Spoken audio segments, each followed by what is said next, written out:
Hello dear students, welcome back to my channel physics SPC. Heat transfer का एक question.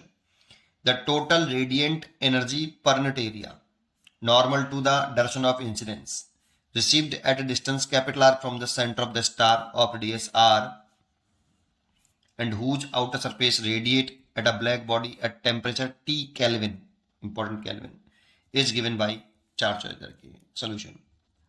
देखो सबसे पहले एक यहाँ स्टार ना लो कि ये स्टार है और ये स्टार ब्लैक बॉडी की तरह से काम कर रहा है।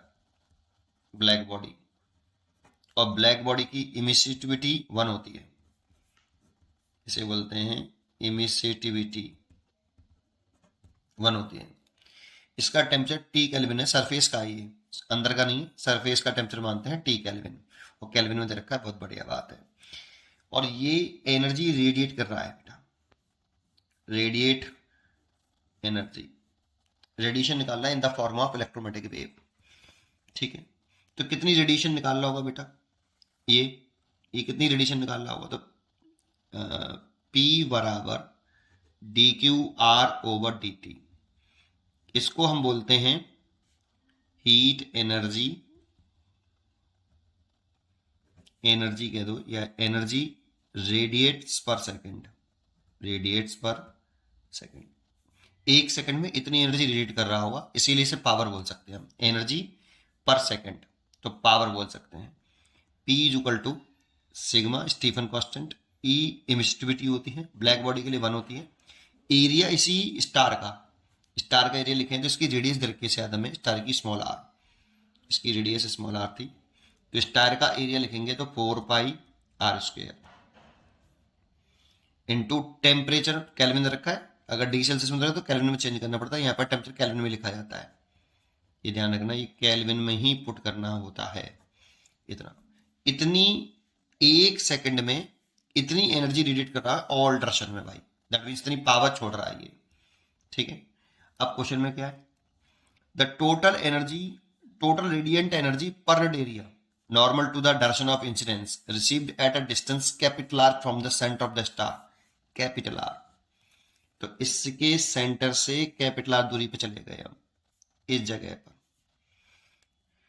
ये कितनी energy, total radiant energy per unit area पूछ रहा है आपसे, normal to the distance of incident received at a distance R from the centre of the, इतने क्वेश्चन ये है। ठीक है, तो एक बात बताइए मेरे को, ध्यान से सुनना। जैसे ये आपका स्टार था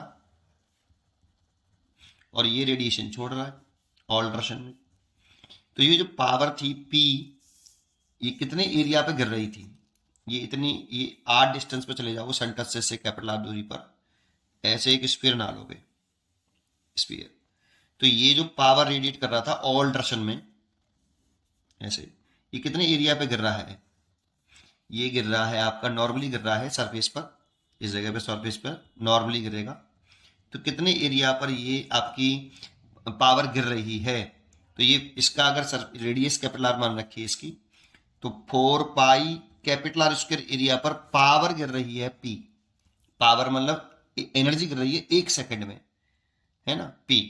तो इसके एक इस वाले एरिया पे देखें, ये तो पूरे एरिया पे गिर रही है बेटा पावर P, जो उसने जो रेडिएट करी है P पावर, ये पूरे एरिया पे गिर रही है, इतनी 4 पाई आर स्क्वायर एरिया पे गिर रही है। लेकिन मेरे को यूनिट एरिया पे निकालनी है कि यूनिट एरिया पे कितनी पावर गिर रही है, इससे आध दूरी पर यूनिट एरिया पर, यूनिट एरिया पर नॉर्मली कितनी पावर गिर रही है, तो 1 मीटर स्क्वायर एरिया पे पावर निकालेंगे तो P upon 4 pi are square, यही हमसे पूछा है, जिसे हम इंटेंसिटी बोलते हैं।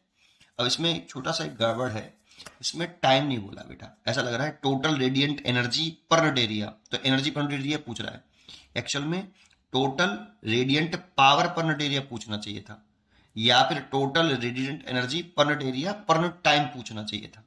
थोड़ा सा इसमें टाइम के बारे में कुछ जानकारी नहीं दे रखी, पूछा यही है आई, तो इसीलिए हम यहाँ पे कह सकते हैं कि इस जगह पर कितनी पावर गिर रही है 1 मीटर स्क्वायर एरिया पर, 1 मीटर स्क्वायर एरिया पर जो पावर गिर रही है उसे P अपॉन एरिया, लेकिन एरिया लिखेंगे इसका, ठीक है, इसका लिखेंगे, तो कितना एरिया इसका, कितनी डिस्टेंस है कैपिटल आर, तो 4 पाई कैपिटल आर स्क्वायर, ये इसको हम इंटेंसिटी बोलते हैं, या 1 मीटर स्क्वायर एरिया पर 1 सेकंड में गिरने वाली एनर्जी। एक अगर एनर्जी बोलेंगे तो ऐसे देखो, intensity is equal to energy upon area into time, ऐसे लिखना चाहिए था। ई एनर्जी है, 1 सेकंड में 1 मीटर स्क्वायर एरिया पर गिरने वाली एनर्जी को इंटेंसिटी बोलते हैं, और एनर्जी अपॉन टाइम लिख सकते हैं हम पावर, तो पावर अपॉन एरिया, तो 1 मीटर स्क्वायर एरिया पर गिरने वाली पावर को हम इंटेंसिटी बोलते हैं। यहाँ पर टाइम के बारे में कुछ जानकारी नहीं दे रखी है, इसीलिए इंटेंसिटी ही हमसे पूछ रहा है। तो P की वैल्यू हमें दे रखी है, देखो ये रही जो इसने रेडिएट करी है, सिग्मा। E की value emissivity of black body के लिए 1 होती है, तो 1 लिख दिया, इंटू 4πr² T की पावर 4 ओवर 4πR²। 4π से 4π कैंसिल कर दो, तो I इक्वल टू जाएगा सिग्मा r² T की पावर 4 बटे R²। ये इसका आंसर होगा। इसकी यूनिट होगी वॉट पर मीटर स्क्वायर, वॉट पर मीटर स्क्वायर। इसकी यूनिट होगी P की वॉट, जूल पर सेकंड है तो P की यूनिट होगी वॉट। इसलिए इसका आंसर होना चाहिए सिग्मा R की का स्क्वायर T की पावर 4 R²। पहला ही चॉइस इज करेक्ट होना चाहिए, फर्स्ट चॉइस इज करेक्ट। अब देखो इसमें टाइम कहीं नहीं है, इसीलिए इसमें टाइम की बात क्वेश्चन में बोलना चाहिए बेटा। या तो यहाँ पे टोटल रेडिएंट पावर पर यूनिट एरिया बोलना चाहिए था, या फिर total radiant energy per unit area पर यूनिट टाइम भी बोलना चाहिए साथ में, वो बोला नहीं है थोड़ा। चलो, पर बेस्ट चॉइस देखें इन सब में से तो यही फिर बेस्ट चॉइस है। ठीक है ना, पढ़ते रहिए और खुश रहिए। Thank you.